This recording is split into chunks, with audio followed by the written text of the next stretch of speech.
72시간 안에 보고하라. 백악관이 긴급 지시를 내렸습니다. 한국이 3년 만에 세계 방산 8위에서 4위로 치고 올라왔기 때문입니다. 미국 국방분석가는 믿을 수 없었습니다. 폴란드에서 K2 전차는 시속 60km로 질주했고 한 방에 명중시켰습니다. 노르웨이 K9은 3분 24초에 40개 표적을 전부 파괴했죠. 나토 기록이었습니다. 사우디에선 천궁이 23초 만에 적 미사일을 요격했습니다. 그리고 백악관에서 터진 한마디. 우린 속도에서 졌습니다. 차성 장군의 인정이었습니다. 유럽이 한국 무기 없이는 전쟁을 지속할 수 없다는 충격적 사실을 지금 공개합니다. 시작하기 전 구독과 좋아요, 그리고 대한민국 화이팅! 댓글로 한국을 응원해주세요. 2025년 3월 어느 월요일 새벽 4시 17분. 제 침대 옆 테이블에서 휴대폰이 요란하게 울렸습니다. 눈을 비비며 화면을 봤는데 발신자 표시가 심상치 않았어요. 펜타곤 보안회선. 심장이 쿵 내려앉았습니다. 7년간 국방정책연구소에서 일하면서 이런 전화는 단 2번 받아봤거든요. 그것도 전부 국가 비상사태 때였죠. 에밀리 체이스입니다. 체이스 박사, 긴급 상황입니다. 지금 당장 보안 컴퓨터 켜세요. 국방부 차관보실 수석보좌관 톰슨의 목소리였습니다. 평소엔 농담도 잘하는 사람인데 그날은 완전히 달랐어요. 목소리가 떨리고 있었습니다. 저는 잠옷 차림 그대로 거실로 뛰어갔습니다. 손이 덜덜 떨려서 비밀번호를 2번이나 잘못 입력했죠. 3번째 시도 끝에 로그인에 성공했고 화면에 빨간 글씨가 떴습니다. 기밀 긴급 브리핑 요청. 마감 72시간. 수신 백악관 국가안보회의. 72시간. 단 사흘 안에 백악관 국가안보회의에 제출할 보고서를 작성하라는 겁니다. 그것도 최고 기밀 등급으로요. 무슨 일입니까?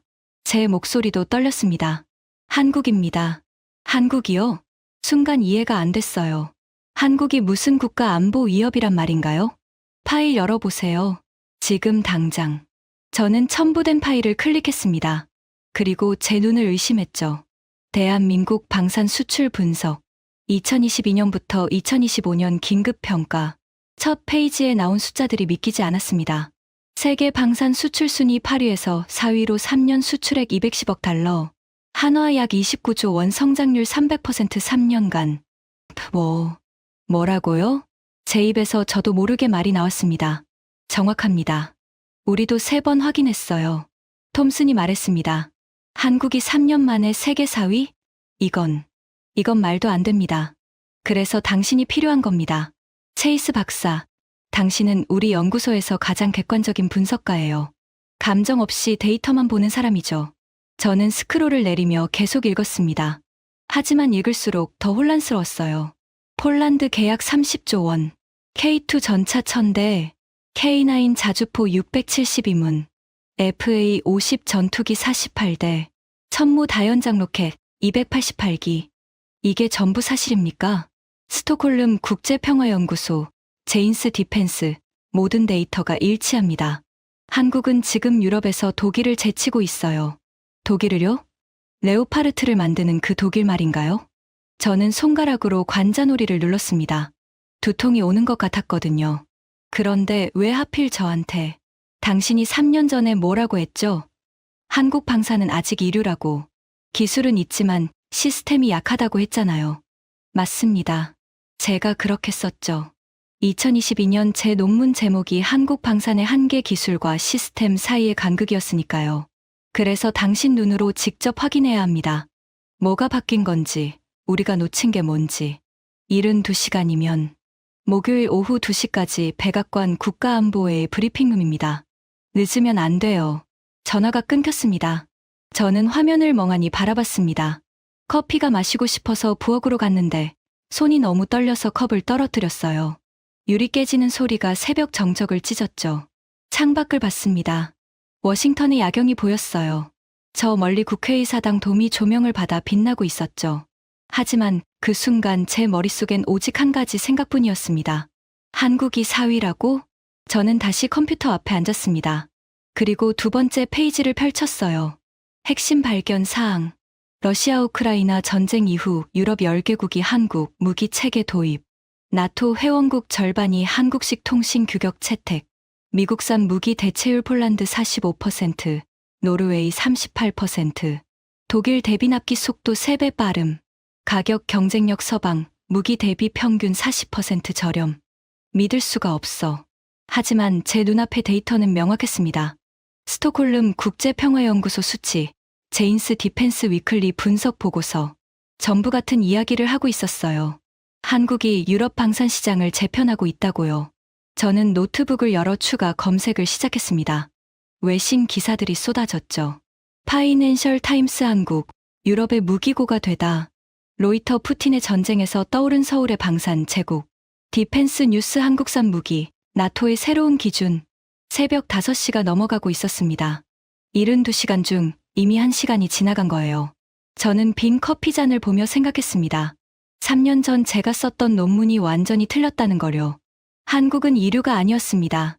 아니, 어쩌면 우리가 인류였는지도 모르죠. 창밖이 서서히 밝아오고 있었습니다. 하지만 제 머릿속은 더 어두워졌어요. 이 모든 데이터가 사실이라면, 그리고 한국이 정말로 3년 만에 이렇게 성장했다면, 우리 미국은 뭘 하고 있었던 걸까요? 저는 마우스를 클릭해서 3번째 페이지를 열었습니다. 그리고 그때 진짜 충격이 왔죠. 폴란드 현장 보고서. K2 전차 성능 3km에서 95% 명중률, K9 자주포 60초에 9발, 정비 현지화율 46% 12개월, 독일 레오파르트 비교 납품 기간 36개월 대 12개월, 36개월 대 12개월. 독일이 3년 걸릴 일을 한국은 1년에 한다는 겁니다. 젠장. 저도 모르게 욕이 나왔습니다. MIT에서 7년간 공부하고 국방 분야에서 또 7년을 일했지만 이런 데이터는 처음 봤거든요. 제 휴대폰이 다시 울렸습니다. 이번엔 문자였어요. 출장 승인됐습니다. 바르샤바 출발 오늘 오후 6시. 폴란드에서 봅시다. 톰슨. 오늘 오후 6시 비행기로 폴란드 가라는 겁니다. 저는 침대로 돌아가지 않았습니다. 대신 샤워를 하고 옷을 갈아입었죠. 그리고 가방을 싸기 시작했어요. 72시간. 3일 안에 한국이라는 나라가 어떻게 세계 4위 방산국이 됐는지 밝혀내야 합니다. 그것도 백악관 국가안보회의에 보고할 수 있을 만큼 명확한 증거와 함께요. 새벽 6시, 저는 다시 컴퓨터 앞에 앉았습니다. 그리고 빈 문서를 열었어요. 제목을 입력했죠. 72시간 평가 대한민국 방위산업의 부상. 커서가 깜빡였습니다. 하지만 제 손가락은 움직이지 않았어요. 뭘 써야 할지 몰랐거든요. 제가 알던 모든 상식이 지난 1시간 동안 무너졌으니까요. 저는 창밖을 다시 봤습니다. 해가 떠오르고 있었어요. 워싱턴의 아침이 시작되고 있었죠. 그리고 저는 그제야 깨달았습니다. 데이터는 거짓말하지 않는다는 거요. 숫자는 명확했습니다. 29조 원, 210억 달러, 세계 4위, 3년 만에 300% 성장. 하지만 진짜 질문은 따로 있었습니다. 어떻게? 저는 새벽 6시부터 데이터 검증에 매달렸습니다. 연구소 데이터베이스에 로그인하고 스톡홀름 국제평화연구소 무기 이전 지표를 열었어요. 손가락이 키보드 위에서 빠르게 움직였죠. 검색어 대한민국 방산 수출 2022년부터 2025년. 엔터를 눌렀습니다. 화면이 로딩되는 3초가 3시간처럼 느껴졌어요. 그리고 결과가 떴죠. 대한민국 주요 수출 계약 2022에 2025. 폴란드 304억 달러, 루마니아 58억 달러, 노르웨이 34억 달러, 호주 27억 달러, 사우디아라비아 31억 달러, 아랍에미리트 19억 달러, 총액 473억 달러, 한화로 약 66조 원입니다. 말도 안 돼. 저는 의자에서 벌떡 일어났습니다. 66조요? 3년 만에요? 손이 떨려서 마우스를 제대로 잡을 수가 없었어요.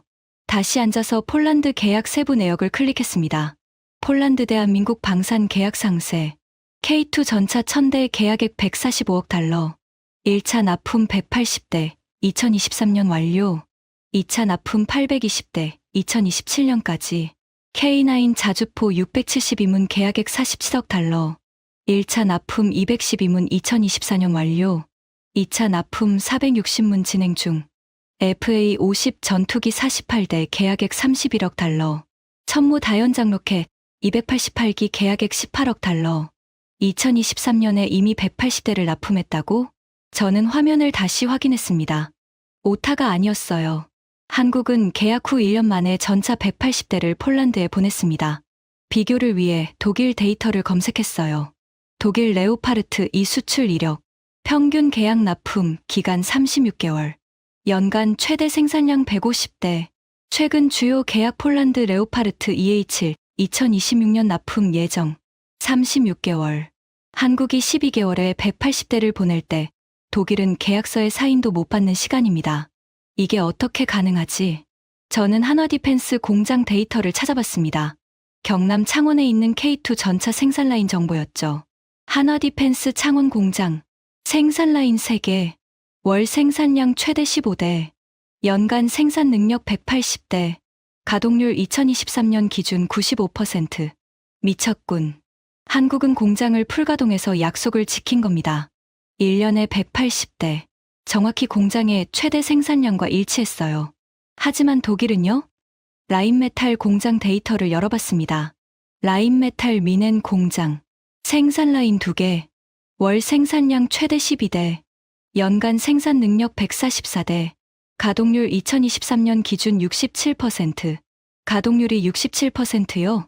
저는 그제야 이해했습니다. 한국과 독일의 차이가 뭔지요? 한국은 약속을 지키기 위해 공장을 95% 돌렸고, 독일은 여유롭게 67%만 가동했습니다. 그 차이가 폴란드의 선택을 바꿨던 거예요. 새벽 7시가 됐습니다. 72시간 중 3시간이 지났죠. 제 휴대폰이 울렸어요. 동료 마크 존슨이었습니다.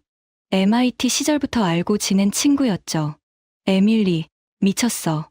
새벽부터 데이터베이스 접속 알림이 미친 듯이 오는데, 마크, 한국 데이터 봤어? 한국, 갑자기 무슨, 지금 당장 스톡홀름 평화연구소 들어가 봐. 한국 방산 수출액, 전화 너머로 키보드 소리가 들렸습니다. 그리고 침묵이 흘렀어요. 473억 달러라고? 마크의 목소리가 떨렸습니다. 3년 만에, 말도 안 돼. 이건 중국 성장률이잖아. 그런데 중국이 아니라 한국이야. 검증했어? 3번. 오류 가능성은? 제로. 제인스, 스톡홀름, 우리 연구소 데이터 전부 일치해. 마크가 한숨을 쉬었습니다. 우린 뭘 놓친 거야? 그걸 지금 알아내는 중이야. 오늘 오후 6시 폴란드를? 넌 미쳤어. 백악관이 원해. 72시간 안에 보고서 제출이야. 젠장. 전화가 끊겼습니다. 저는 다시 화면에 집중했어요. 이번엔 K9 자주포 데이터였습니다. K9 자주포 글로벌 수출 현황. 폴란드 672문, 노르웨이 324문, 호주 129문, 에스토니아 36문, 핀란드 48문 협상 중, 총 1209문. 세계에서 가장 많이 팔린 자주포입니다. 비교 대상을 찾아봤어요. 독일의 PLC 2000이 떠올랐죠. 독일 PLC 2000 수출 현황, 그리스 24문, 이탈리아 70문, 네덜란드 57문, 크로아티아 12문, 총 163문, 한국의 7분의 1 수준입니다. 도대체 왜? 저는 성능 비교표를 열었습니다.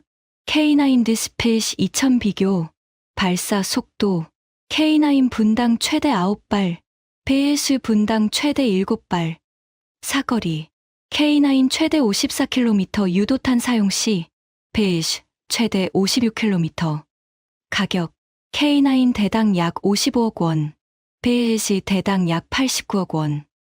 납기, K9 계약 후 12개월, 배시 계약 후 30개월.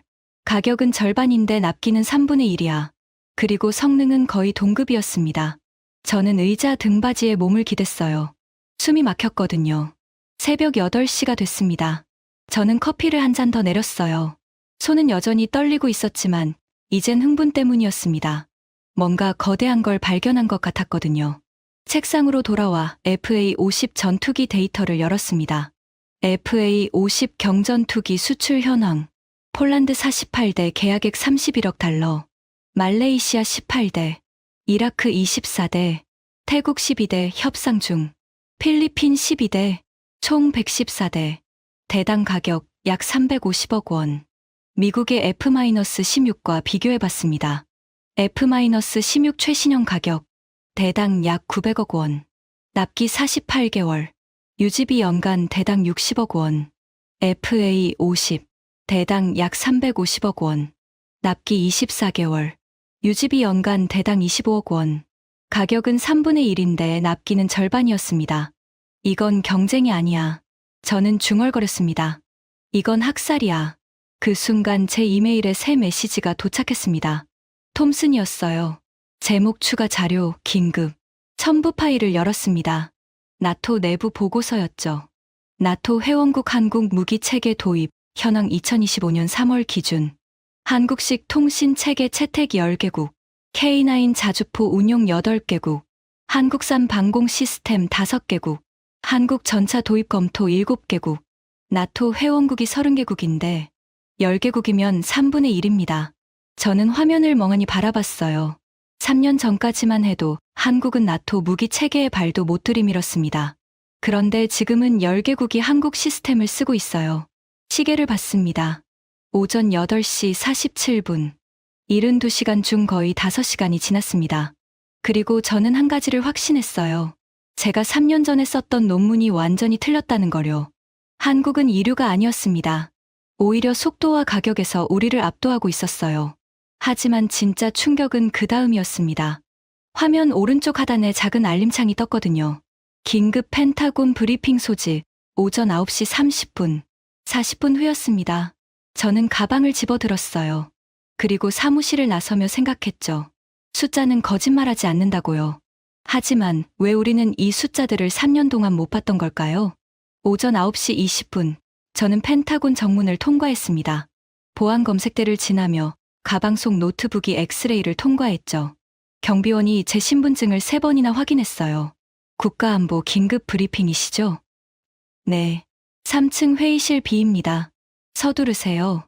엘리베이터가 올라가는 30초 동안 심장이 미친 듯이 뛰었습니다. 거울에 비친 제 얼굴은 창백했어요. 새벽부터 커피만 4잔 마시고 아무것도 못 먹었거든요. 3층에서 내리자 복도가 보였습니다.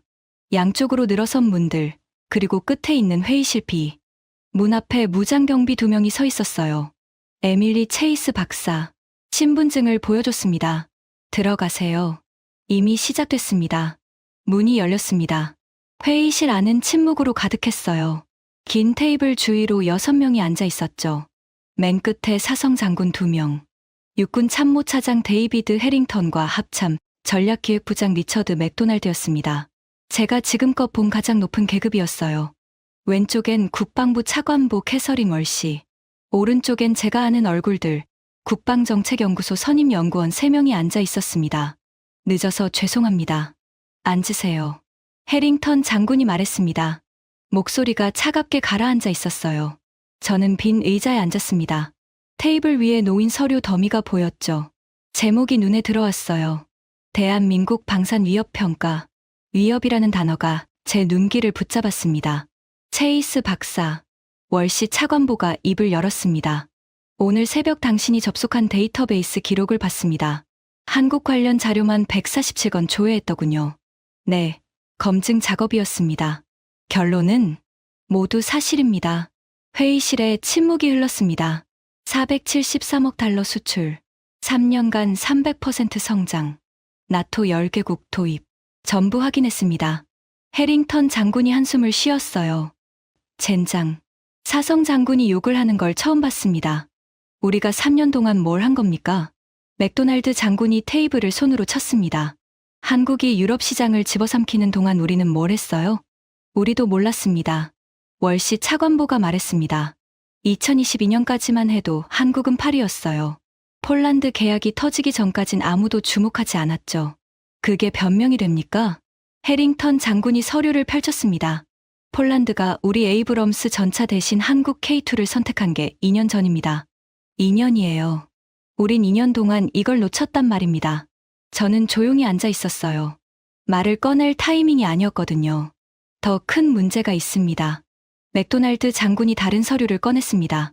어제 나토 사무총장실에서 보낸 내부 문서입니다. 읽어보세요. 월시 차관보가 서류를 받아 읽기 시작했어요. 그리고 얼굴이 굳었죠. 한국식 통신 체계가 나토 표준안 검토 대상이라고요? 맞습니다. 이건 우리가 30년간 구축한 체계가 흔들리고 있다는 겁니다. 회의실이 다시 조용해졌어요. 저는 손을 들었습니다. 질문 하나 해도 될까요? 하세요. 왜 지금인가요? 왜 한국이 지금 갑자기? 우크라이나입니다. 월시 차관보가 대답했습니다. 러시아가 우크라이나를 침공한 순간 유럽은 무기가 필요했어요. 당장 내일 전쟁터에 투입할 수 있는 무기요. 그런데 우린 줄 수 없었다. 우리 무기고는 40%가 비었습니다. 우크라이나에 다 보냈으니까요. 독일은 생산 속도가 느렸고요. 하지만 한국은 12개월 만에 180대를 보냈죠. 제가 말했습니다. 정확합니다. 해링턴 장군이 고개를 끄덕였습니다. 속도에서 졌습니다. 우린 약속을 지킬 수 없었고 한국은 약속을 지켰어요. 그게 전부입니다. 그게 전부라니요? 맥도날드 장군이 반박했습니다. 가격도 있습니다. K2 전차가 우리 에이브럼스보다 30% 싸요. K9 자주포는 독일 제품보다 40% 쌉니다. 게다가 성능은 동급이거나 더 좋아요. 천국 미사일은 패트리어트보다 정확합니다. 월시 차관보가 덧붙였습니다. 그리고 훨씬 싸죠. 저는 메모를 했습니다. 이 대화가 전부 보고서에 들어가야 했거든요. 체이스 박사, 해링턴 장군이 저를 똑바로 봤습니다. 당신이 3년 전에 쓴 논문 기억하죠? 네. 한국 방사는 이류라고 했습니다. 기술은 있지만 시스템이 약하다고요. 네. 지금도 그렇게 생각하나요? 저는 입술을 깨물었습니다. 아니요. 왜죠? 제가 틀렸습니다. 한국은 시스템까지 완성했어요. 3년 만에요. 어떻게 확신합니까? 숫자가 증명합니다. 저는 제 노트북을 열었습니다. 폴란드의 전차 1000대 계약, 그중 180대는 이미 납품 완료. 노르웨이의 자주포 324문, 사우디의 천국 미사일. 이건 시스템 없이는 불가능한 숫자입니다. 해링턴 장군이 고개를 끄덕였어요. 당신 비행기표 끊었습니다. 네. 오늘 오후 6시, 폴란드 바르샤바행. 현장에서 직접 확인하세요. 장군님, 하지만은 없습니다. 백악관이 원하는 건 추측이 아니라 사실입니다. 폴란드 가서 K2 타고 K9 쏘는 거 보고 오세요. 그리고 어떻게 한국이 우리를 이겼는지 밝혀내세요. 72시간 안에요? 68시간 남았습니다. 시계가 째깍거렸습니다. 질문 있습니까? 하나 있습니다. 저는 조심스럽게 물었습니다. 한국을 위협으로 봐야 할까요? 아니면 배워야 할 대상으로 봐야 할까요? 회의실이 조용해졌습니다. 월시 차관보가 대답했어요. 그걸 당신이 판단해서 보고서에 쓰세요. 그게 당신 일입니다. 알겠습니다. 가세요. 준비하실 시간 많지 않아요. 저는 일어섰습니다. 그리고 문을 향해 걷다가 해링턴 장군의 목소리를 들었죠. 체이스 박사. 네. 개인적 의견 하나 말해도 되겠습니까? 물론입니다. 우린 오만했습니다. 한국을 과소평가했어요. 그 대가를 지금 치르고 있는 겁니다. 사성 장군의 인정이었습니다. 저는 고개를 숙였습니다. 명심하겠습니다. 문을 나섰습니다. 복도는 여전히 조용했어요. 하지만 제 심장은 미친 듯이 뛰고 있었죠. 오후 6시 비행기, 폴란드까지 12시간, 그리고 남은 시간은 68시간. 엘리베이터를 타고 내려가며 저는 휴대폰을 꺼냈습니다. 톰슨에게 문자를 보냈어요. 비행기 탑니다. 폴란드에서 뭘 봐야 하죠? 답장이 바로 왔습니다. 전부 다. 그리고 준비하세요. 당신이 보게 될 건 당신의 모든 상식을 뒤집을 겁니다. 저는 휴대폰을 주머니에 넣었어요. 펜타곤 밖으로 나오자 햇빛이 눈부셨습니다. 오전 10시 32분. 72시간 중 6시간 반이 지났습니다. 그리고 저는 이제 알았어요. 이건 단순한 보고서 작성이 아니라는 걸요. 이건 미국이 놓친 3년을 되찾는 일이었습니다. 오후 6시 15분, 비행기가 이륙했습니다. 창밖으로 워싱턴의 불빛들이 점점 작아졌어요. 12시간 비행. 폴란드 현지 시각으로 내일 아침 8시 도착 예정이었죠. 제 옆자리는 비어 있었습니다. 저는 노트북을 꺼내 펼쳤어요. 지난 6시간 동안 모은 데이터를 정리하기 시작했죠. 한국, 세계 4위, 473억 달러, 3년. 숫자들이 화면에 가득했습니다. 하지만 여전히 실감이 안 났어요. 승무원이 물을 가져다 줬습니다. 저는 한 모금 마시고 다시 화면을 봤죠. 폴란드 계약 세부 내역이었어요. K2 전차 1000대, 그중 180대는 이미 전장에 배치됐다고 했습니다. 전장이라 중얼거렸습니다. 러시아가 우크라이나를 침공한 순간 폴란드는 공포에 떨었을 겁니다. 국경 너머 800km. 러시아 탱크들이 그 거리를 메우는데 며칠이나 걸릴까요? 그래서 폴란드는 선택했습니다. 36개월을 기다릴 수 없었던 거예요.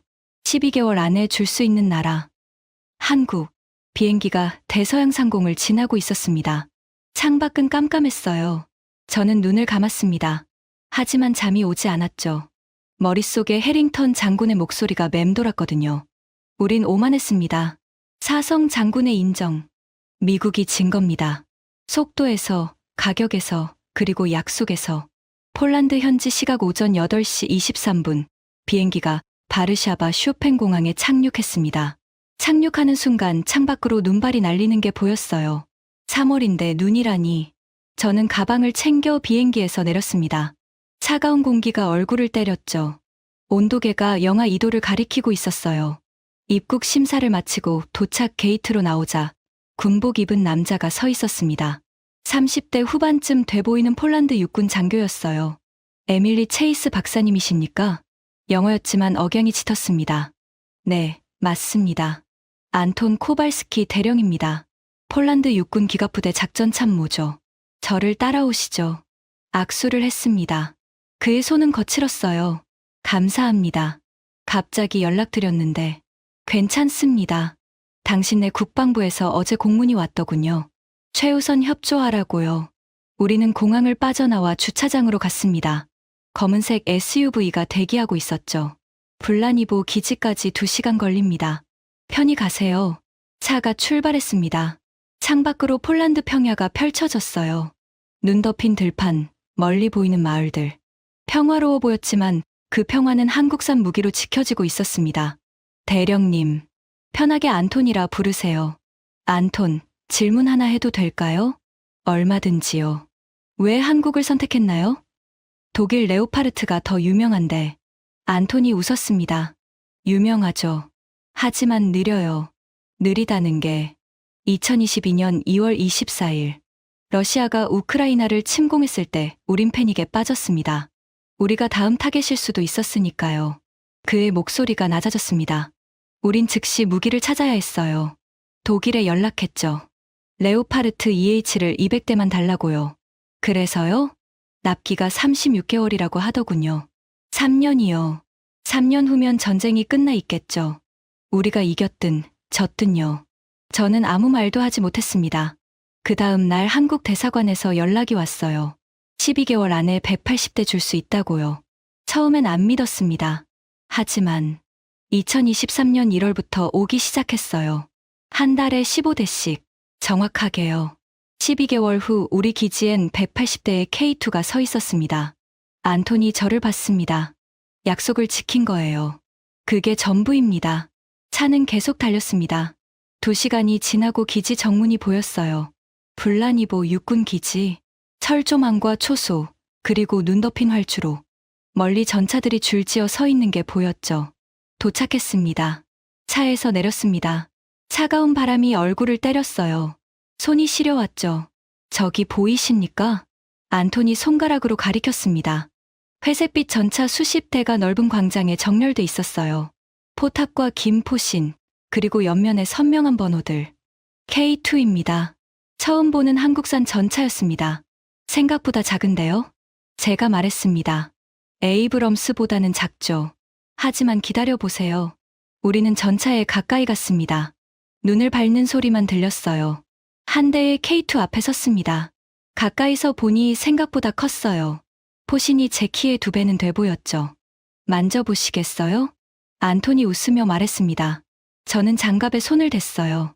차가운 철, 그리고 단단함이 느껴졌습니다. 오늘 시험 주행이 있습니다. 보시겠어요? 볼 수 있나요? 그러라고 오신 거 아닙니까? 30분 후, 저는 관측 벙커에 앉아 있었습니다. 두꺼운 방탄유리 너머로 눈 덮인 시험장이 보였어요. 3km 앞에 표적이 서 있었습니다. 낡은 탱크 실루엣이었죠. 준비됐습니다. 무전기에서 목소리가 흘러나왔습니다. 그 순간 엔진 소리가 들렸어요. 낮게 울리는 디젤 엔진. K2 한 대가 출발선에 섰습니다. 출발. K2가 움직였습니다. 그리고 저는 입이 떡 벌어졌어요. 빠릅니다. 정말 빠르게 달렸어요. 눈밭을 가르며 질주하는 모습이 믿기지 않았죠. 시속 60km입니다. 안톤이 말했습니다. 60km요? 저 무게로요? 55톤입니다. 하지만 파워팩이 1500마력이거든요. K2는 눈먼지를 일으키며 달렸습니다. 그리고 갑자기 멈췄어요. 포탑이 돌아갔습니다. 표적을 향해 포신이 정렬됐죠. 발사. 쾅. 포성이 벙커를 흔들었습니다. 저는 귀를 막았어요. 3km 앞, 표적이 불꽃과 함께 산산조각 났습니다. 명중입니다. 무전기 목소리였습니다. 한 발에요? 제가 물었습니다. 한 발입니다. 명중률 95%거든요. 에이브럼스는 92%입니다. 알고 있어요. 안톤이 빙그레 웃었습니다. 저는 화면을 멍하니 바라봤습니다. 숫자로만 보던 게 눈앞에서 현실이 됐어요. 60km, 한 발, 95%. 정비소도 보시겠어요? 네. 우리는 벙커를 나와 기지 안쪽으로 걸어갔습니다. 큰 경납고가 보였어요. 문을 열고 들어가자 따뜻한 공기가 얼굴을 감쌌습니다. 히터가 가동되고 있었죠. 경납고 안에 K2 세대가 정비를 받고 있었습니다. 폴란드 군인 6명이 전차 주위를 돌며 부품을 점검하고 있었어요. 저들이 직접 정비합니까? 그렇습니다. 한국에서 3주 교육 받았죠. 3주요? 독일 전차는 6개월 걸립니다. 알아요. 안톤이 한 병사에게 손짓했습니다. 여기 와봐. 20대 중반으로 보이는 병사가 다가왔습니다. 이분은 미국에서 오신 분이야. K2 정비가 어떤지 물어볼 거야. 어렵지 않습니다. 병사가 영어로 대답했습니다. 엔진이 모듈화돼 있어서 분해 조립이 쉬워요. 매뉴얼도 명확하고요. 부품은 어디서 오나요? 한국에서 2주마다 옵니다. 창원 공장에서 직접이요. 2주요? 네. 독일 부품은 6개월 걸린다고 들었는데 우린 2주면 돼요. 저는 메모를 했습니다. 안톤이 저를 경납고 한쪽으로 데려갔어요. 벽에 차트가 붙어 있었습니다. K2 현지화율 추이 2023년 12%, 2024년 31%, 2025년 46%. 현지화가 뭡니까? 제가 물었습니다. 부품을 폴란드에서 만드는 겁니다. 지금 46%예요. 2030년까지 70%가 목표죠. 독일은 기술 안 좋습니다. 레오파르트는 100% 독일 부품이에요. 하지만 한국은 달라요. 기술을 나눠줬어요. 안톤이 저를 봤습니다. 그래서 우린 한국을 선택한 겁니다. 무기만 파는 게 아니라 파트너가 되고 싶어 하니까요. 저는 노트에 적었습니다. 기술 이전, 파트너십, 신뢰. 폴란드 현지 시각 오후 2시. 저는 다시 차에 올랐습니다. 노르웨이로 가야 했거든요. 창밖으로 블라니보 기지가 멀어졌어요. 눈 덮인 활주로, K2 전차들, 그리고 폴란드 병사들. 제 노트북에 첫 문장을 입력했습니다. 한국은 무기를 팔지 않는다. 신뢰를 판다. 손가락이 떨렸습니다. 흥분 때문이었어요. 남은 시간 54시간. 그리고 저는 이제 확신했습니다. 숫자만으로는 부족하다는 걸요. 현장에서 본 것. 60km로 달리는 전차, 한 방에 명중하는 포, 그리고 3주 만에 정비를 배운 병사들. 이건 혁명이었습니다. 다음 날 아침 9시, 저는 다시 블라니보 기지에 있었습니다. 하지만 이번엔 다른 곳이었어요. 전차가 아니라 포병 훈련장이었죠. 눈발은 멈췄지만 바람이 매서웠습니다. 영하 3도. 손이 시려서 주머니에 넣었어요. 오늘은 실탄 사격입니다. 안톤 대령이 말했습니다. K9 자주포 3운이 동시에 발사하죠. 40km 앞 표적을 맞춥니다. 40km요? 네. 서울에서 인천 정도 거리예요. 저는 고개를 끄덕였습니다. 그 거리를 포탄으로 맞춘다는 게 실감나지 않았지만요. 훈련장 한쪽에 K9 4대가 일렬로 서 있었습니다. 회색 차체의 굵은 포신. K2보다 크고 육중해 보였어요. 자주포는 전차와 다릅니다. 안톤이 설명했습니다. 전차는 적을 직접 보고 쏘죠. 하지만 자주포는 보이지 않는 적을 맞춥니다. 40km 넘어 산 뒤편까지요. 어떻게 맞추죠? 레이더와 사격 통제 시스템입니다. K9은 자동으로 계산해서 쏴요. 우리는 관측 벙커로 갔습니다. 두꺼운 콘크리트 벽과 방탄 유리. 벙커 안에 모니터 6개가 설치돼 있었어요. 화면에 지도가 보였습니다. 빨간 점 4개가 K9 위치였고 파란 원이 40km 앞 표적이었죠. 준비 완료입니다. 무전기에서 목소리가 흘러나왔습니다. 폴란드 포병대장 마렉 중령이었어요. 40대 초반, 얼굴에 주름이 깊었죠. 발사 시작. 그 순간 첫 번째 K9이 움직였습니다. 포신이 들어 올려졌어요. 하늘을 향해 45도 각도로요. 쾅! 첫 포성이 훈련장을 뒤흔들었습니다. 벙커가 덜컥 흔들렸어요. 저는 본능적으로 귀를 막았죠. 화염이 포구에서 뿜어져 나왔습니다. 연기가 하얗게 피어올랐어요. 장전. 10초도 안 돼서 두 번째 포탄이 발사됐습니다. 쾅! 또 흔들렸어요. 귀가 멍멍했죠. 자동 장전입니다. 안톤이 말했습니다. 사람이 장전하는 게 아니에요. 기계가 10초에 한 발씩 자동으로 넣어줍니다. 세 번째, 네 번째, 다섯 번째. 포탄이 계속 발사됐어요. 일정한 간격으로요. 60초에 9발입니다. 제가 중얼거렸습니다. 정확합니다. 1분이 지났습니다. 첫 번째 K9이 9발을 쏘고 멈췄어요. 하지만 나머지 3대가 이어서 쐈습니다. 쾅, 쾅, 쾅. 포성이 끝없이 이어졌어요. 공기가 진동했고 땅이 울렸습니다. 모니터를 봤어요. 타이머가 돌아가고 있었죠. 2분, 2분 30초, 3분, 사격 중지. 마렉 중령의 목소리였습니다. 타이머가 멈췄어요. 3분 24초, 표적 확인 중입니다. 무전기에서 다른 목소리가 들렸습니다. 전방 관측병이었어요. 10초간 침묵이 흘렀습니다. 전부 명중, 40개 표적 전부 파괴. 벙커 안이 술렁였습니다. 폴란드 장교 4명이 서로를 봤어요. 3분 24초에 40개 전부요? 제가 물었습니다. 네. 안톤이 고개를 끄덕였습니다. 이게 나토 기록입니다. 작년 합동훈련 때 세웠죠. 다른 나라는요? 프랑스 카이사르는 4분 10초에 36개, 독일 필시 2000은 4분 55초에 35개였어요. 저는 노트에 적었습니다. 프랑스 4분 10초, 36개, 독일 4분 55초, 35개, 한국 3분 24초, 40개. 분당 발사 속도가 다릅니다. 안톤이 설명했습니다. 카이사르는 6발, P는 7발이에요. 하지만 K9은 9발이죠. 단 2발 차이인데 전쟁에선 그 2발이 생명입니다. 마렉 중령이 벙커로 들어왔습니다. 땀이 얼굴에 맺혀 있었어요. 보셨습니까? 놀랍습니다. 제가 대답했습니다. 중령님, 질문 하나 해도 될까요? 하세요. K9을 처음 받았을 때 어땠나요? 독일 피쇼와 비교해서요. 마렉이 잠시 생각하더니 입을 열었습니다. 솔직히 말하면 의심했습니다. 한국산이라고요. 독일이 최고라고 배웠는데 갑자기 한국 무기를 쓰라니 이해가 안 됐죠. 하지만 지금은 필을 쓰고 싶지 않아요. 그가 웃었습니다. 왜냐고요? 빠르거든요. 정확하거든요. 그리고 부품이 계속 오거든요. 부품이요? 독일 부품은 6개월 걸립니다. 주문하면 반년 후에 와요. 하지만 한국은 2주면 도착해요. 창원 공장에서 바로 보내주거든요. 제 손이 다시 떨렸습니다. 메모하느라 바빴어요. 그래서 우리 병사들이 K9을 사랑합니다. 마렉이 덧붙였습니다. 고장 나도 금방 고쳐요. 부품 없어서 몇 달씩 기다리는 게 없죠. 훈련은 얼마나 걸렸나요? 3주요. 3주요? 네. 한국에서 교관이 와서 가르쳐 줬어요. 3주 만에 우리 포병들이 완벽하게 쏠 수 있게 됐죠. 저는 데이터를 떠올렸습니다.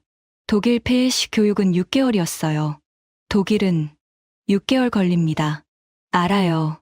마렉이 빙그레 웃었습니다. 그것도 한국을 선택한 이유예요. 우린 시간이 없었거든요. 벙커 밖으로 나왔습니다. 훈련장에 연기가 자욱했어요. K9 4대가 여전히 서 있었죠. 한 대에 가까이 갔습니다. 포신이 아직 뜨겁더군요. 열기가 느껴졌어요. 폴란드 포병 한 명이 포 옆에서 점검을 하고 있었습니다. 20대 후반쯤 돼 보였어요. 괜찮습니까? 제가 물었습니다. 네, 완벽합니다. 그가 영어로 대답했습니다. 이거 다루기 어렵지 않나요? 처음엔 어려웠죠. 하지만 지금은 눈 감고도 쏠 수 있어요. 그가 웃었습니다. 독일 포도 다뤄봤나요? 훈련소에서 배웠어요. 하지만 K9이 더 좋아요. 왜죠? 빠르니까요. 전쟁에선 빠른 게 생존입니다. 저는 고개를 끄덕였습니다. 오후 1시, 저는 다시 차에 올랐습니다. 노르웨이로 가야 했거든요. 공항까지 2시간이었죠. 창밖으로 훈련장이 멀어졌습니다. 눈 덮인 들판, K9 4대, 그리고 연기. 제 노트북에 문장을 추가했습니다. 한국은 속도로 전쟁을 바꾼다. 분당 9발, 3분 24초, 나토 기록. 숫자였지만 그 안에 생명이 담겨 있었어요. 2발 빠르다는 건 누군가의 목숨이 살아남는다는 뜻이었으니까요. 비행기 출발까지 4시간, 남은 시간 48시간, 72시간의 3분의 2가 지났습니다. 하지만 저는 이제 확신했어요. 한국이 유럽을 장악한 이유를요. 속도, 가격, 신뢰, 그리고 그 모든 걸 가능하게 만든 한 가지. 약속을 지키는 나라. 폴란드 현지 시각 오후 5시 30분. 비행기가 이륙했습니다. 목적지는 노르웨이 오슬로. 비행시간 2시간 30분이었죠. 창밖으로 폴란드 평야가 멀어졌어요. 눈 덮인 땅, K2 전차들, K9 자주포들. 그 무기들이 지키는 평화. 저는 노트북을 열었습니다. 지금까지 모은 데이터를 정리했어요. 폴란드 30조 원, 12개월 납기, 현지화율 46% 나토 기록, 3분 24초, 40개 표적 명중 교육기간 3주 독일은 6개월. 숫자들이었지만 그 안에 이야기가 담겨 있었습니다. 오슬로 현지 시각 저녁 8시, 비행기가 착륙했습니다. 북유럽의 차가운 공기가 얼굴을 감쌌어요. 영하 5도. 공항 밖에 또 군복 입은 사람이 기다리고 있었습니다. 이번엔 노르웨이 국방부 사람이었어요. 에밀리 체이스 박사님이십니까? 네. 라르스 요한센입니다. 국방부 조달국 부국장이죠. 50대 중반쯤 돼 보이는 남자였습니다. 백발에 파란 눈이었죠. 내일 오전 회의가 잡혀 있습니다. 오늘은 호텔에서 쉬세요. 감사합니다. 차를 타고 오슬로 시내로 들어갔습니다. 밤이었지만 거리엔 불빛이 가득했어요. 평화로운 도시였죠. 하지만 이 평화도 무기로 지켜진다는 걸 저는 알고 있었습니다. 다음 날 오전 9시, 저는 노르웨이 국방부 건물에 있었습니다. 회의실은 간결했어요. 긴 테이블, 의자 6개, 그리고 벽에 걸린 노르웨이 국기. 라르스가 커피를 내왔습니다. 편하게 앉으세요. 감사합니다. 바쁘신데 시간 내주셔서요. 당신네 국방부에서 요청이 왔더군요. 최우선 협조하라고요. 라르스가 웃었습니다. 한국 무기에 대해 궁금한 게 있으시죠? 네. 노르웨이도 K9을 도입했다고 들었습니다. 맞습니다. 2023년에 214문, 올해 3월에 추가로 70문 계약했어요. 추가 구매요? 네. 만족해서요. 라르스가 파일을 꺼냈습니다. 이게 우리 평가 보고서입니다. 읽어보시겠어요? 서류를 받았습니다. 표지에 K9A 성능평가 2023에 2025라고 적혀 있었어요. 첫 페이지를 펼쳤습니다. 도입 결정 요인. 납기 12개월 독일 핏 2030개월. 가격 대당 55억 원 독일 89억 원. 성능 분당 9발 독일 7발. 정비 현지 정비소 설립 지원. 여기 납기를 보세요. 라르스가 손가락으로 가리켰습니다. 12개월 대 30개월. 이게 결정적이었어요. 왜 그렇게 중요했나요? 러시아 때문입니다. 그의 얼굴이 굳었어요. 2022년 2월, 러시아가 우크라이나를 침공했을 때 우린 공포에 떨었습니다. 노르웨이는 러시아와 국경을 맞대고 있거든요. 북쪽 국경이요? 네, 196km입니다. 그리 길지 않지만 러시아 무르만스크 군구가 바로 옆이에요. 북부함대 본부죠. 저는 고개를 끄덕였습니다. 우린 즉시 방어력을 강화해야 했어요. 자주포가 필요했죠. 독일에 연락했습니다. 그래서요? 30개월 후에 준다고 했어요. 거의 3년이죠. 3년이면 전쟁이 끝나 있을 겁니다. 라르스의 목소리가 낮아졌습니다. 우리가 이겼든 졌든요. 폴란드 안톤 대령이 했던 말과 똑같았습니다. 그래서 한국을 선택했습니다. 12개월이라고 했거든요. 그리고 정말로 12개월 만에 왔어요. 정확히요?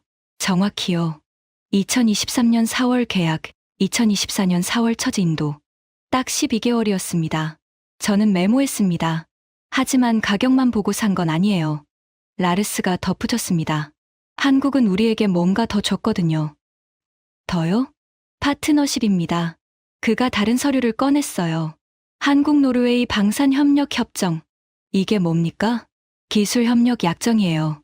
K9을 사면서 한국은 우리에게 제안했죠. 현지 정비소를 만들겠다고요. 그리고 한국 기술자를 보내서 우리 병사들을 훈련시키겠다고요.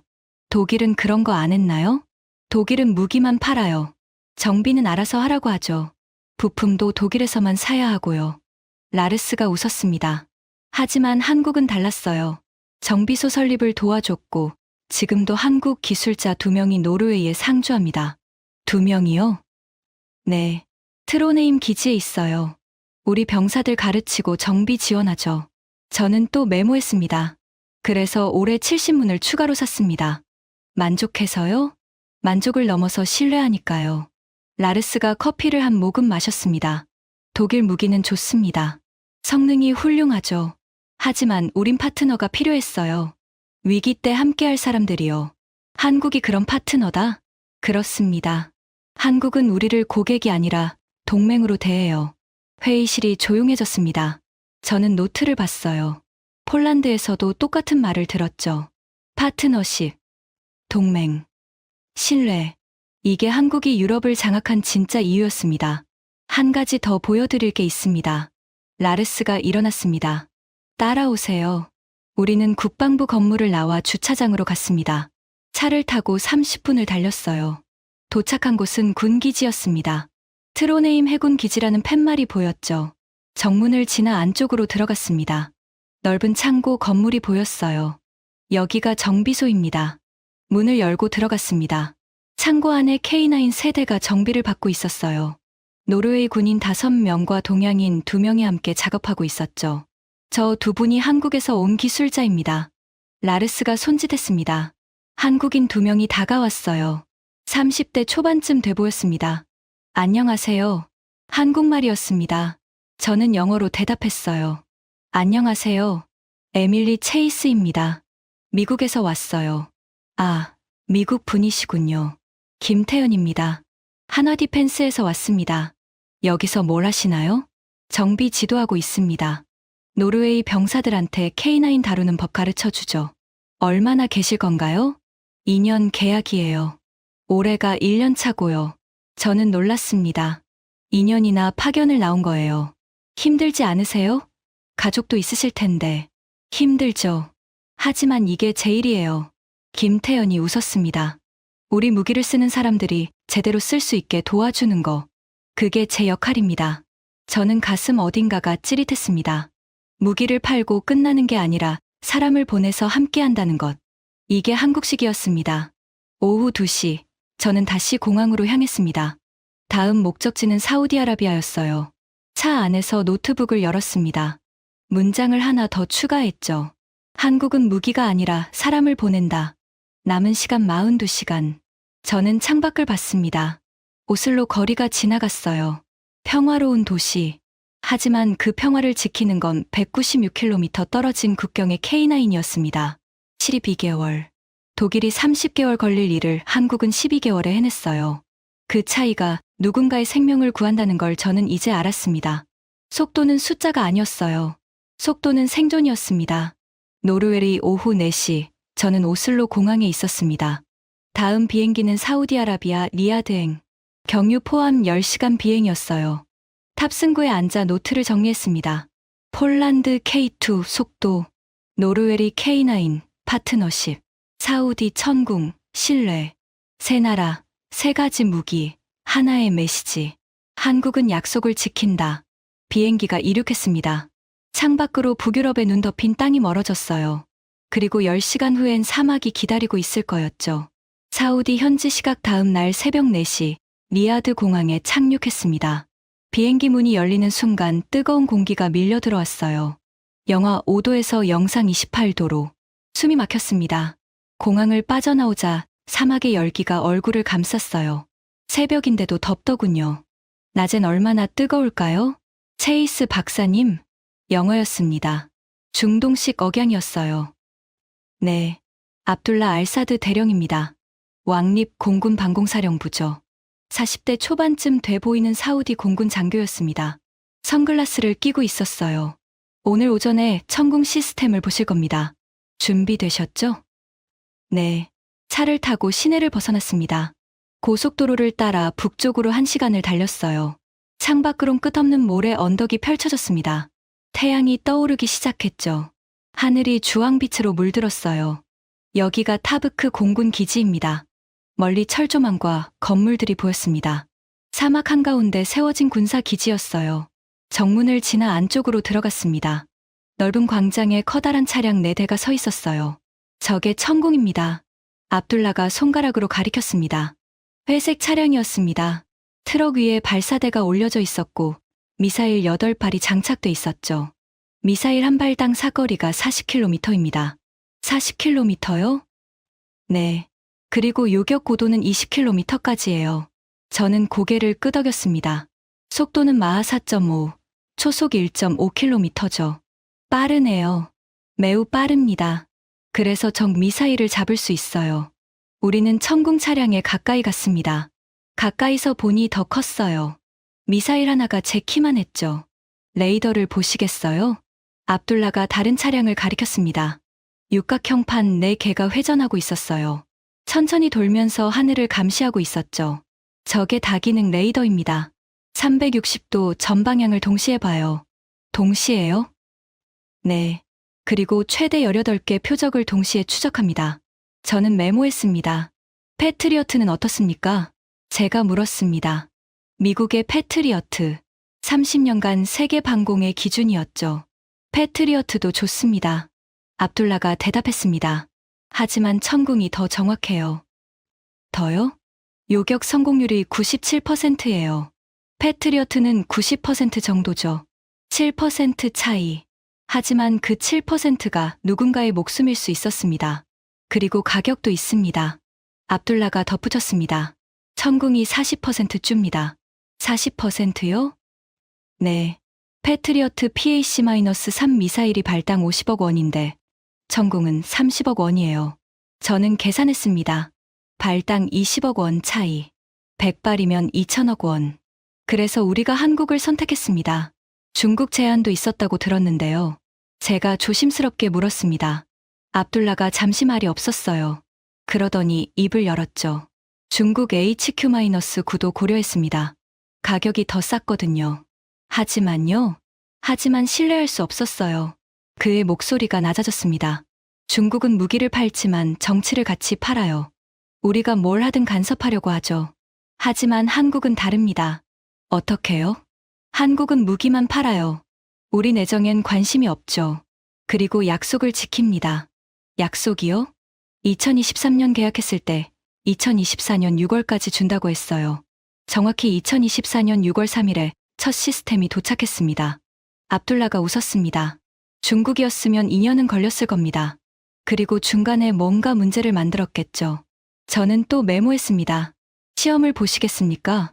시험이요? 모의 요격입니다. 드론을 띄워서 천궁으로 잡아보는 거죠. 볼 수 있나요? 그러라고 오신 거 아닙니까? 30분 후 저는 통제실에 앉아 있었습니다. 에어컨이 가동되고 있었지만 여전히 더웠어요. 벽에 모니터 6개가 걸려 있었습니다. 레이더 화면, 미사일 상태, 표적 위치, 표적 드론 발사합니다. 무전기에서 목소리가 들렸습니다. 모니터에 빨간 점이 나타났어요. 기지에서 30km 떨어진 곳이었죠.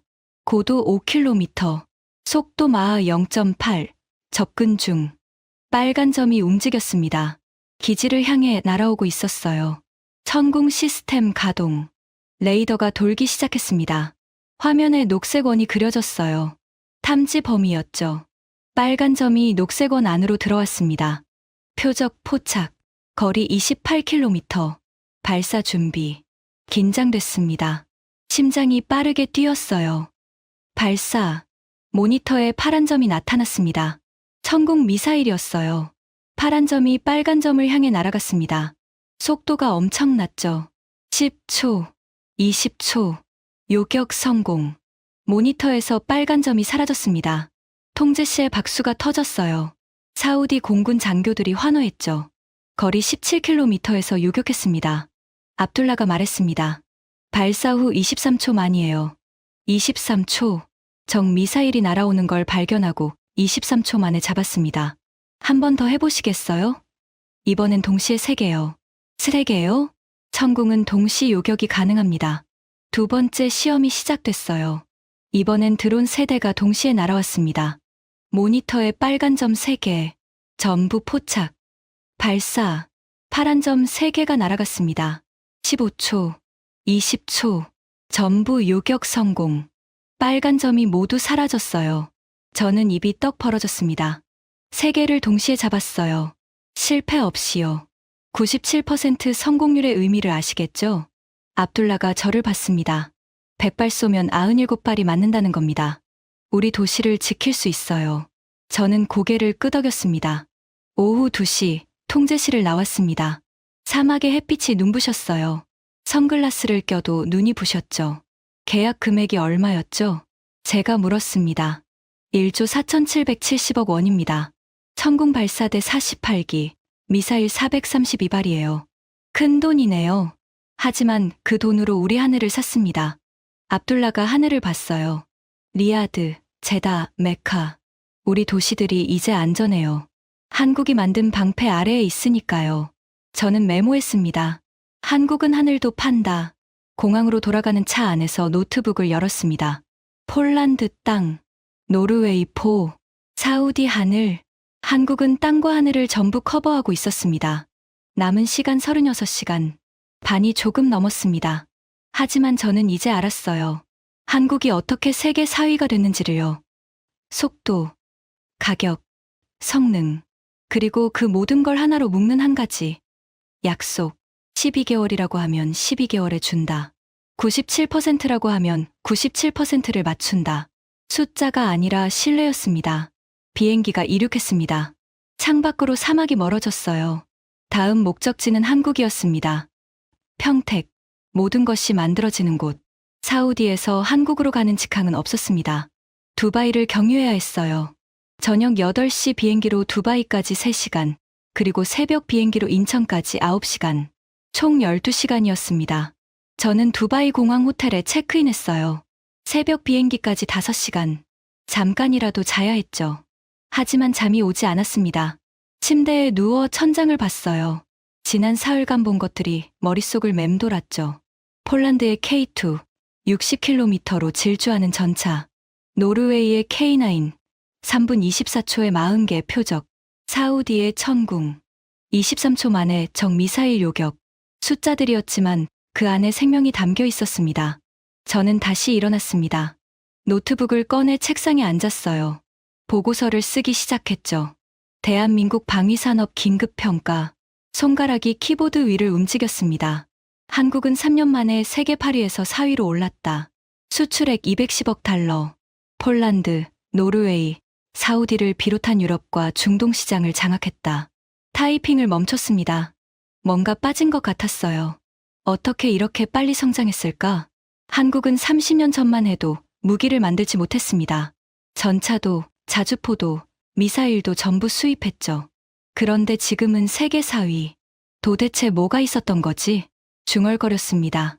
저는 검색을 시작했어요. 한국 방산 역사.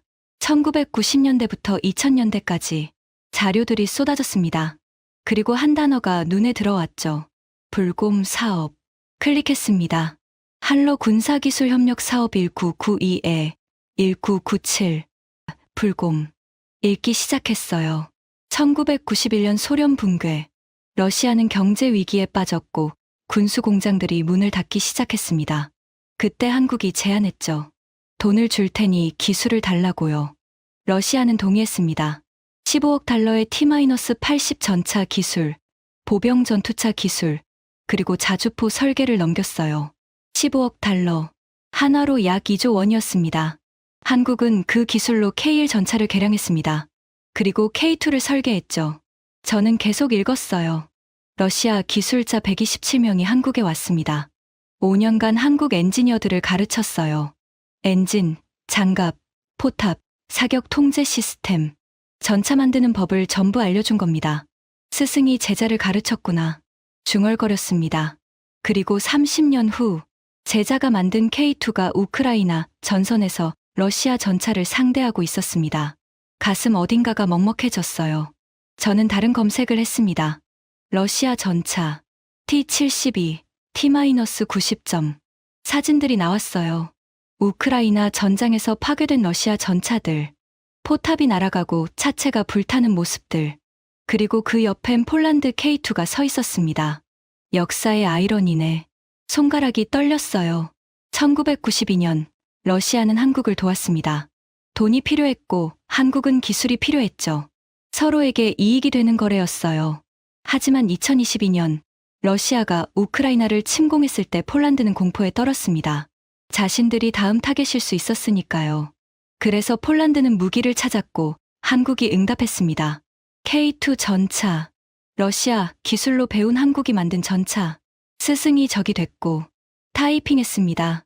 제자가 스승의 적을 맡고 있다. 키보드 소리만 작은 호텔 방에 울렸어요. 저는 더 깊이 파고들었습니다. 불곰 사업으로 한국이 얻은 것들. T-80U 전차 33대, 보병 전투차 BMP-3 70대, 대전차 미사일 AT-13 500발, 그리고 설계 도면과 제작 기술 33대. 한국은 그 33대를 뜯어보고 연구했습니다. 엔진을 분해하고 장갑을 분석했죠. 러시아 기술자들이 옆에서 설명했고요. 5년간의 공부 끝에 한국은 자체 엔진을 만들었습니다. 1500마력 파워팩, K2의 심장이었죠. 하지만 러시아의 T-90은 여전히 840마력 엔진을 쓰고 있었습니다. 제자가 스승을 넘어섰네. 저는 두 전차를 비교했어요. K2 흑표 중량 55톤, 엔진 1500마력, 최고 속도 70km, 주포 120mm, 명중률 95%, T-90M 중량 46톤, 엔진 840마력, 최고 속도 60km, 주포 125mm, 명중률 88%. 모든 면에서 K2가 앞섰습니다. 30년 전 스승이었던 러시아는 제자였던 한국에게 추월당했어요. 저는 창밖을 봤습니다. 두바이 야경이 보였어요. 초고층 빌딩들, 불빛들. 하지만 제 눈엔 아무것도 들어오지 않았죠. 머릿속엔 오직 하나. 역사는 돌고 돈다는 것. 1992년 러시아는 경제 위기로 기술을 팔았습니다. 생존을 위해서요. 2025년 러시아는 전쟁으로 고립됐습니다. 그 사이 한국은 세계 4위가 됐고요. 기술은 배신하지 않는구나. 중얼거렸습니다. 러시아는 기술을 팔았지만 그 기술을 발전시키지 못했어요. 30년간 T-90은 거의 그대로였죠. 하지만 한국은 달랐습니다. 배운 기술을 발전시켰어요. 더 빠르게, 더 정확하게, 더 강하게. K1에서 K2로, 그리고 K2에서 K2PL로 멈추지 않고 진화했습니다. 저는 타이핑을 계속했어요. 한국의 성장은 우연이 아니다. 30년간의 준비였다. 러시아에게서 배우고 스스로 연구하고 끊임없이 개선했다. 그 결과가 지금의 세계 4위다. 시계를 봤습니다. 새벽 2시. 남은 시간 32시간. 하지만 저는 잠들 수 없었어요. 노트북 화면에 사진 하나를 띄웠습니다. 1995년 러시아 니즈니타길 공장. 러시아 기술자가 한국 엔지니어에게 T-80 엔진을 설명하는 모습. 30년 전 사진이었습니다. 그리고 옆에 2024년 사진을 놓았어요. 폴란드 블라니보 기지. K2 전차 앞에서 웃고 있는 폴란드 병사들. 두 사진 사이 30년. 스승과 제자. 과거와 현재. 이게 한국이구나. 저는 파일을 저장했습니다. 그리고 노트 마지막 페이지에 한 줄을 적었어요. 역사는 아이러니하다. 하지만 기술은 정직하다. 러시아는 한국을 가르쳤습니다. 하지만 한국은 배운 걸 넘어섰어요. 그게 전부였습니다. 창밖이 서서히 밝아오고 있었습니다. 두바이의 아침이었죠. 저는 침대에 누웠어요. 눈을 감았습니다. 3시간 후면 인천행 비행기. 그리고 평택. 모든 것이 만들어지는 곳. 한국의 심장. 마지막 퍼즐 조각이 거기서 기다리고 있을 거였습니다. 인천 현지 시각 오후 1시 30분. 비행기가 착륙했습니다. 9시간 비행 끝에 한국 땅을 밟았어요. 하지만 평택에 갈 시간이 없었습니다. 공항 입국장에서 휴대폰을 켰어요. 톰슨의 문자가 13개 쌓여 있었죠. 보고서 제출 시간 앞당김. 오늘 오후 2시. 즉시 복귀하세요. 오늘 오후 2시라고? 워싱턴 시각으로 자정이었습니다. 아니, 계산이 틀렸어요. 시차가 14시간. 워싱턴은 어제 자정이 아니라 오늘 새벽이었죠. 손이 떨렸습니다. 저는 공항 라운지로 뛰어갔어요. 다음 워싱턴행 비행기를 예약했습니다. 출발 오후 4시 도착 워싱턴 현지 시각 오후 5시. 백악관까지 1시간.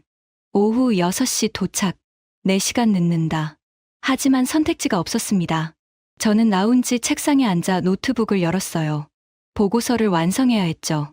손가락이 키보드 위를 미친 듯이 움직였습니다. 폴란드, 노르웨이, 사우디, 불곰 사업. 지난 사흘간 본 모든 것을 쏟아냈어요. 2시간 후 보고서가 완성됐습니다. 대한민국 방위산업 긴급평가. 72시간 현장 조사 보고서. 87페이지. 저는 파일을 저장하고 톰슨에게 보냈어요. 보고서 전송 완료. 6시간 후 도착 예정. 답장이 바로 왔습니다. 늦어도 괜찮습니다. 당신 보고서 읽었어요. 충격적이네요. 비행기 탑승 안내가 나왔습니다.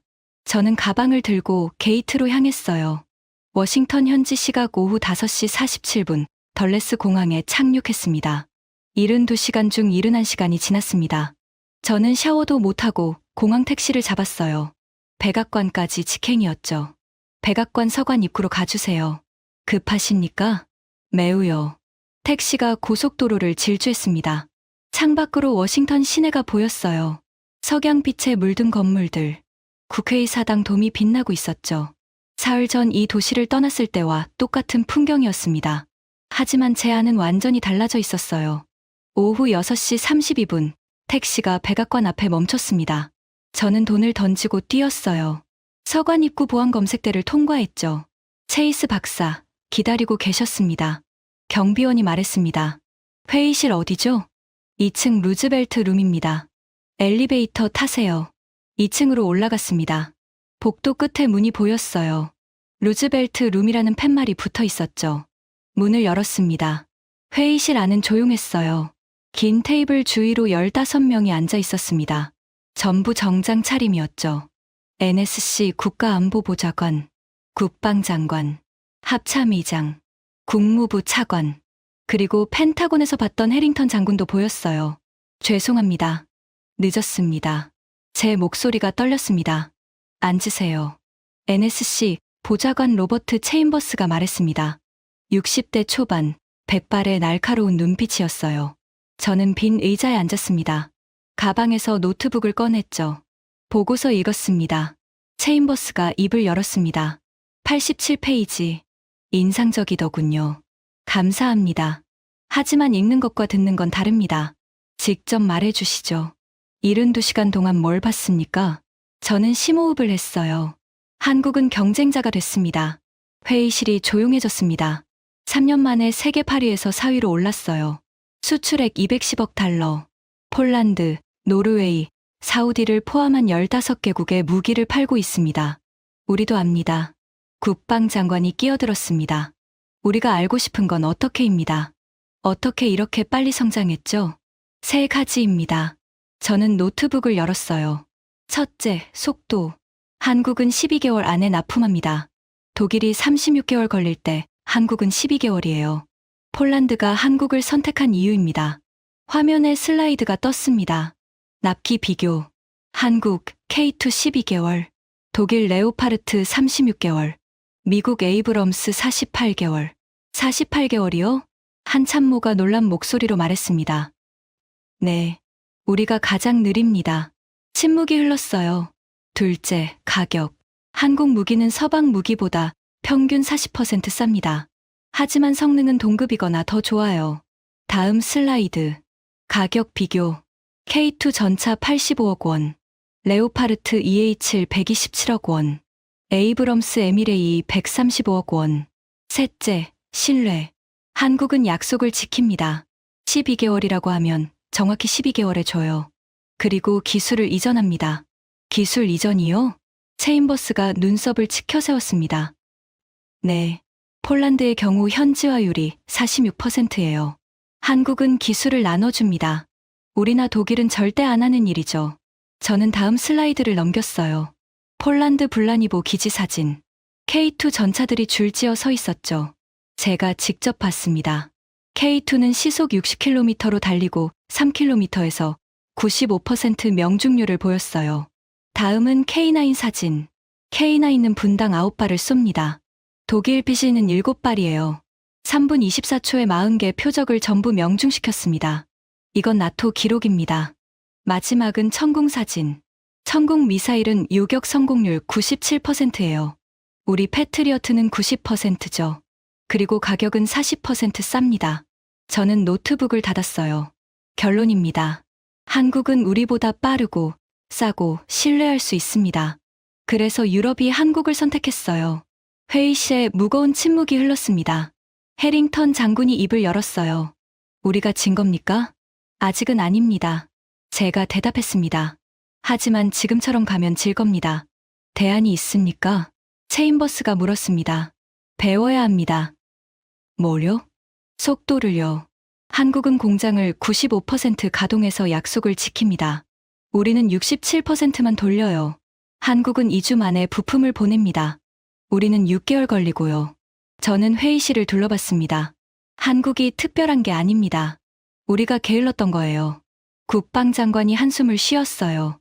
체이스 박사, 당신은 3년 전에 한국은 이류라고 했습니다. 틀렸습니다. 왜 틀렸죠? 한국을 과소평가했으니까요. 30년 전 러시아에게서 배운 기술을 한국은 발전시켰어요. 우리가 그걸 못 봤죠. 저는 마지막 슬라이드를 띄웠습니다. 1995년 불곰 사업 사진. 러시아 기술자와 한국 엔지니어. 이게 30년 전입니다. 러시아가 한국을 가르쳤어요. 다음 사진. 2024년 폴란드 K2. 이게 지금입니다. 제자가 스승을 넘어섰어요. 체인버스가 말했습니다. 보고서 마지막 문장. 읽어주시겠습니까? 저는 노트를 펼쳤어요. 한국은 우리의 경쟁자다. 하지만 적이 아니다. 배울 대상이다. 회의실이 조용했습니다. 좋습니다.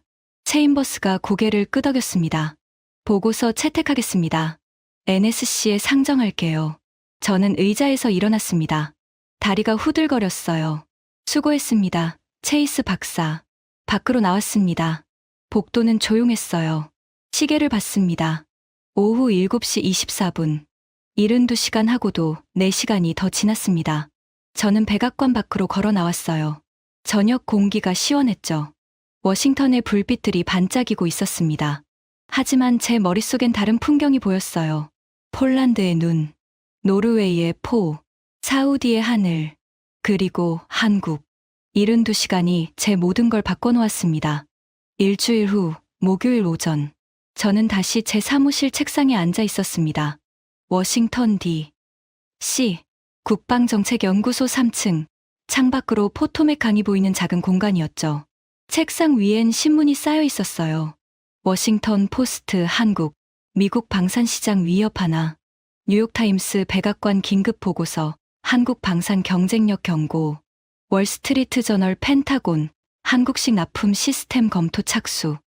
제 보고서가 세상에 나간 지 사흘 만이었습니다. 휴대폰엔 인터뷰 요청이 23개 쌓여 있었어요. CNN, MBC, 폭스뉴스. 전부 거절했습니다. 저는 말하는 사람이 아니라 분석하는 사람이었으니까요. 커피를 한 모금 마셨습니다. 따뜻했어요. 창밖을 봤습니다. 맑은 하늘, 평화로운 아침, 출근하는 사람들로 가득한 거리. 하지만 제 머릿속엔 다른 풍경이 떠올랐죠.